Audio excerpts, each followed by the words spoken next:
La transición política en España y el Estado democrático. Desde 1939 hasta 1975, el régimen político de España había sido una dictadura llevada a cabo por el general Francisco Franco. El 20 de noviembre de 1975, la muerte del mismo puso fin a la dictadura, y el 22 fue proclamado rey Juan Carlos I, dando lugar a una monarquía parlamentaria con un régimen continuista que mantuvo al presidente del gobierno franquista, Carlos Arias Navarro. Durante 6 meses de huelga y enfrentamientos que reclamaban la amnistía para los presos políticos y el fin del franquismo, Arias Navarro gobernó con el apoyo de los franquistas más intransigentes, Bunker. Graves enfrentamientos, como los de Vitoria-Montejurra, con varias decenas de muertos y la negativa a aceptar reforma, llevaron al rey a cesarle en julio de 1976. El rey encargó formar gobierno a Adolfo Suárez, un falangista joven que prometió soberanía popular y avances democráticos. Semanas después, anunció una amnistía parcial y una reforma del Código Penal que legalizó a la mayoría de partidos, excepto el comunista. En septiembre, Suárez presentó el proyecto de ley para la reforma política que convocaba elecciones a las Cortes Democráticas y fue aprobado en las Cortes franquistas. El 15 de diciembre se sometió a referéndum, consiguiendo un gran respaldo. Tras esto, oposición y gobierno restablecieron el diálogo. En enero se vivió la situación más tensa de la transición con los secuestros de altos cargos franquistas por el grupo terrorista Grapo, seguidos de atentados de la extrema derecha en Madrid. Posteriormente, la tensión disminuyó, los secuestrados fueron liberados y el gobierno disolvió el Tribunal de Orden Público y el Movimiento, organización política franquista. En abril, Suárez legalizó al PCE, con el objetivo de tener unas elecciones democráticas y días después a los sindicatos, permitiendo el regreso a los exiliados. Estas elecciones fueron celebradas el 15 de junio de 1977. En ellas participaron la Unión de Centro Democrático, UCD, de Adolfo Suárez y de tendencias de centro-derecha, la Alianza Popular, liderada por Manuel Fraga, y con exministros franquistas, el PSOE, de Felipe González, e ideología de izquierdas apoyado por partidos socialistas europeos y el PCE. Las urnas dieron la victoria a la UCD y un escaso apoyo a PCE y AP. La UCD de Suárez formó gobierno en solitario y para atajar la crítica situación económica propuso a las demás fuerzas políticas negociar un pacto de Estado, los pactos de Moncloa, donde se incluía el compromiso de partidos y sindicatos de negociar acuerdos y llevar a cabo nuevas reformas. A finales de septiembre se restableció la Generalitat Catalana de Josep Tarradellas y en octubre se decretó una amplia amnistía que eliminaba los delitos políticos, pero continuó la violencia de ETA y la extrema derecha. En 1978 se establecía un régimen preautonómico para Euskadi. Tras constituirse las nuevas Cortes en julio de 1977, se inició un proceso de elaboración constitucional largo y con discrepancias. El proyecto fue aprobado por ambas cámaras y solo el PNV se desligó porque no reconocía los derechos forales que el partido defendía. El 6 de diciembre de 1978, los españoles respaldaron masivamente la Constitución. Esta establecía una monarquía parlamentaria con poderes formales para la corona. La Declaración de Derechos y Deberes es extensa e incluye numerosos derechos individuales y sociales, así como garantiza la propiedad privada y define un marco de economía social de mercado. Políticamente, configura un Estado con clara división de poderes.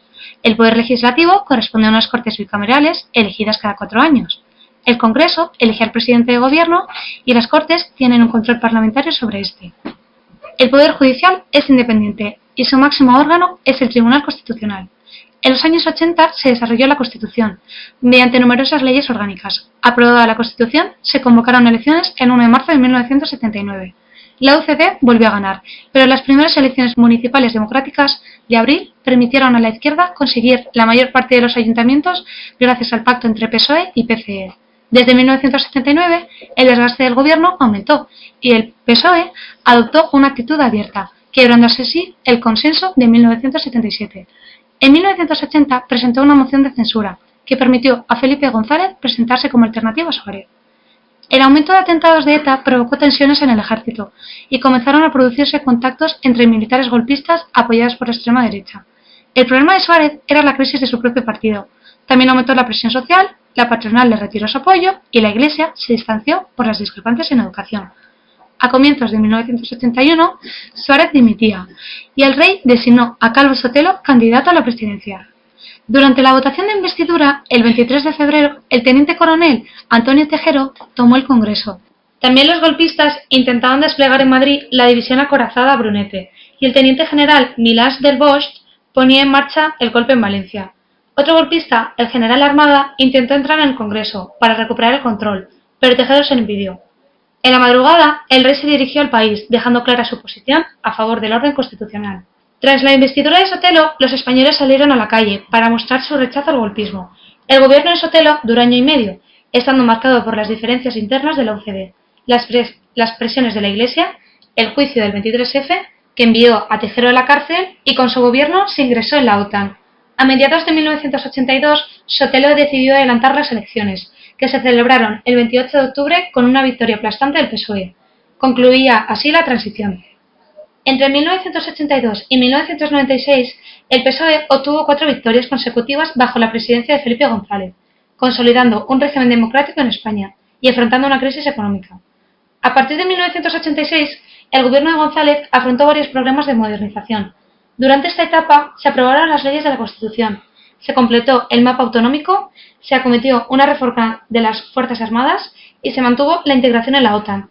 En la lucha contra ETA, a partir de 1978, se consiguió la colaboración francesa y se capturó a la dirección de la banda en 1992. Otro éxito fue la entrada en la Comunidad Económica Europea en 1986 y los fondos obtenidos en el Tratado de Maastricht. En el lado negativo está la ruptura con los sindicatos cuando sus medidas fueron contestadas con una huelga general. Desde 1979 se produjeron escándalos de corrupción en el partido. La victoria del PP en 1996 significó la llegada al poder de la derecha conservadora aplicando un programa neoliberal. Gracias a esto, se pudieron cumplir las condiciones pactadas en el tratado. En 1998, el gobierno tuvo que afrontar el secuestro y ejecución de un concejal del PP por parte de ETA. Meses después se firmó el Pacto de Lizarra y ETA declaró una tregua que dejaría de cumplir un año después. La prosperidad económica y la debilidad interna del PSOE dieron la mayoría absoluta al PP en el 2000. El gobierno de Aznar aplicó una política más conservadora en dirección a la lucha contra ETA gracias a la aprobación de la ley de partidos. Pese a la entrada del euro, el impulso en la construcción, la llegada masiva de inmigrantes, el hundimiento del Prestige y la decisión de intervenir en la guerra de Irak, el gobierno comenzó a acusar el desgaste. Aún así, en las elecciones de 2004, el PP era el favorito con Mariano Rajoy, pero el 11 de marzo se produjeron los atentados de Madrid, causando numerosas víctimas donde el gobierno acusó a ETA. 3 días después, el PSOE ganaba las elecciones. La primera legislatura de Rodríguez Zapatero se inició con la retirada de las tropas de Irak. El país continuó con un fuerte crecimiento económico basado en el consumo y la construcción. Una tregua de ETA fue seguida de un intento de negociación acabado con el atentado en el aeropuerto de Madrid. En 2008, el PSOE volvió a ganar las elecciones. El estallido de la crisis financiera se tradujo en el colapso de la construcción y el estallido de la burbuja inmobiliaria. Aunque en 2010 la economía tuvo un ligero crecimiento, en 2011 la deuda y el miedo a un rescate internacional adelantaron las elecciones a noviembre de 2011 ganadas por el PP. La labor policial contra ETA llevó a la declaración del fin de la lucha armada de la banda en octubre.